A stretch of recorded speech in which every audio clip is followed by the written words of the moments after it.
That's the one thing I can guarantee you. We are not a phony bunch, and we're a good bunch. And so as much as they want to say, conservatives, specifically conservatives are mean-spirited or conservatives are not inclusive enough, I actually think that is total baloney. We're absolutely inclusive, but don't push us that far, right? Don't push us so far where you're actually going to just force feed us this stuff in a way that really is not in sync with who we are or where we are, not to mention going after our kids. That's the latest allegation that is being leveled right now at Bud Light, at Anheuser-Busch, and it's coming straight from Ted Cruz, because Senator Cruz, who, by the way, by background is a lawyer, is saying, hey, we have rules against targeting kids with alcohol, and yet you guys chose Dylan Mulvaney as the person to push your product who has a very young audience? Hi. Impressive carrying skills, right? I got some Bud Lights for us. So, I kept hearing about this thing called March Madness, and I thought we were all just having a hectic month, but it turns out it has something to do with sports. And I'm not sure exactly which sport, but either way, it's a cause to celebrate. This month, I celebrated my day 365 of womanhood, and Bud Light sent me possibly the best gift ever, a can with my face on it. Check out my Instagram story to see how you can enjoy March Madness with Bud Light and maybe win some money too. Love ya! No, okay.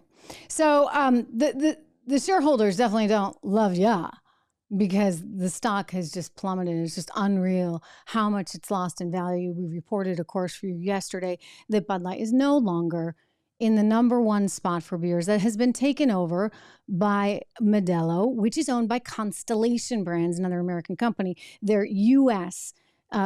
Arm of the Modelo branch is owned by Constellation. So anyway, the Texas Senator, Ted Cruz, sent out a memo. It was first obtained, actually, we can credit the Daily Mail with this, by the Daily Mail. It went over to the Beer Institute's Code Compliance Review Board. Who knew?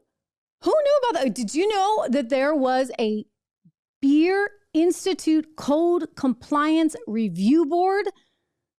Right? Leave it to government to have all kinds of red tape. Anyway, in this case, it's kind of good, because this thing known as the CCRB, it got word just last night that Ted Cruz is laying out a case for how this company, Anheuser-Busch, ticker symbol BUD, actually violated rules, quite clearly violated rules prohibiting marketing to minors under the legal drinking age of 21.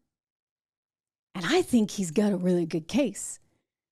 An influencer has to think about the products that he or she is marketing. And in the case of Dylan Mulvaney, knowing that your audience is a very young audience, knowing the demographic that you see on a platform like TikTok, then you had to know, right, that you were marketing this to minors. If you go to any company's website that sells alcohol, you have to first promise, before you even see the website, that you are above the age of 21.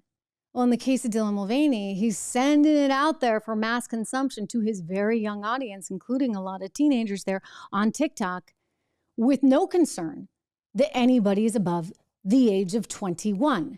So this is another problem for the company, and I predict that at some point they're going to have to make a change at the top in terms of the CEO, because I don't see them being able to navigate their way through this mess in a really coherent way.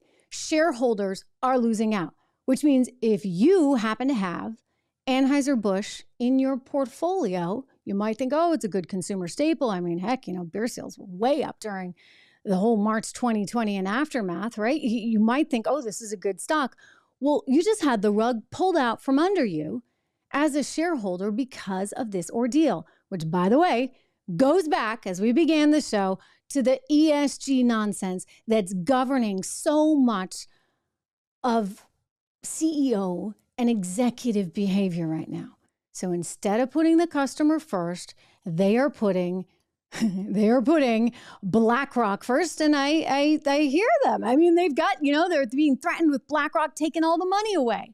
Well, somebody actually needs to put BlackRock in BlackRock's place, do they not?